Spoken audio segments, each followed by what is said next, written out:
Consent to speak for 7 minutes and the remaining 15 minutes be reserved for Senator Dodd. Without objection. Mr. President, the senator from Alabama just said that what the LIHEAP legislation is about is subsidizing fossil fuels. No, that's not accurate. What the LIHEAP legislation is about is keeping people alive in Alabama, in Arizona, in Texas, in Vermont, in Maine, and all over this country. And the senator from Alabama should know that people are dying this summer when heat gets to 110 degrees and when electric rates are soaring and they don't have the money to pay those electric bills. The senator from Alabama and others should know that the CDC, the Centers for Disease Control, have made it very clear that more people die from extreme heat exposure and exposure to the cold than all other natural disasters combined.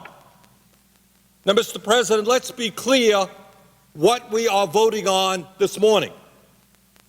And when the senator from Alabama and others say, well, we're spending money trying to keep the elderly and the sick and children alive when the weather gets 20 below zero, yeah, we are. Well, I'll vote for those proposals rather than hundreds of billions of dollars in tax breaks for the wealthiest 1%. I'll vote to make sure that people in Vermont don't freeze in the winter while we give tax breaks to ExxonMobil that enjoys record-breaking profits. That's what we're talking about, priorities. Do we keep the old and the sick and kids alive when the weather gets cold or when the weather gets very, very hot? Or do we spend money on people who make huge campaign contributions? That is part of what this debate is about. Mr. President, with the no, I will not yield. I question. have the floor and I will not yield. Now, Mr. President, some other people are saying, you know, what we really should be talking about energy policy. Well, of course we should. The energy policy of this country is way out of whack. We're spending $700 billion a year importing foreign oil. We have not moved to sustainable energy. We have not moved to energy efficiency, and there's an honest debate about where and how much drilling we take place. But that is not what this debate is about. Since 1981, we have had a LIHEAP program. It has been supported in a bipartisan manner from everybody from President Bush on down. It is a program that has worked. And what everybody in this chamber understands is the price of home heating oil is soaring, the price of electricity is soaring, and that people will become sick and die and be forced to leave their homes if we do not significantly expand LIHEAP funding in order to make sure that they can pay their bills. And let me reiterate to my friend in Alabama or anybody else, this is not just a cold weather state. Am I worried about what's going to happen in Vermont this winter? You can bet on it, I am. But let me tell you that already in Philadelphia— Who gets the benefit? I believe I have the floor. Senator from Vermont has the floor. That in Philadelphia, Pennsylvania, in June, 17 people died from heat exhaustion. In Arizona, over the years, hundreds of people have died because they lack the ability to stay warm, stay cool in the wintertime. Mr. President, this legislation is supported by the AARP because they understand, the largest senior group in America understands what will happen to older Americans if it is not passed.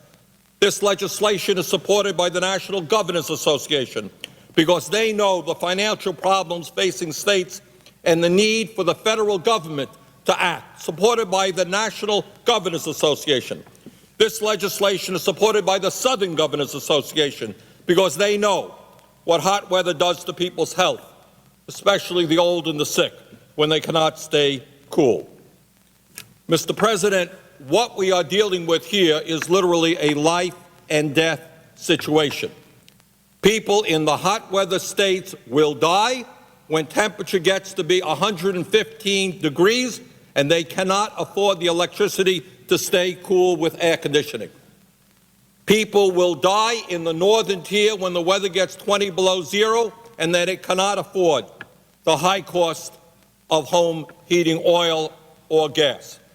Mr. President, the American people are sick and tired of all of the partisanship which is going on here. And every member of the Senate can write a press release telling their constituents why they voted no. But you know what? I don't think the people are going to believe you. If we have enough money for tax breaks for ExxonMobil, we have enough money in this country to make sure that people do not freeze to death and that people do not die of heat exhaustion. I would hope that we can come together while we disagree about other aspects of energy policy. I hope we can finally come together and go back home, whether it's to the South or the North, and tell the American people we understand what high energy prices are doing for them. We are going to stay with you. We're going to not let the most fragile people in our country, the most vulnerable people in our country, suffer unnecessarily when we know how to help them. With that, Mr. President, I yield the floor. Mr. President. Senator from Connecticut. Mr. President, before he departs the floor, let me commend our colleague from Vermont for his eloquence and his passion this morning on a subject, as he says, that ought to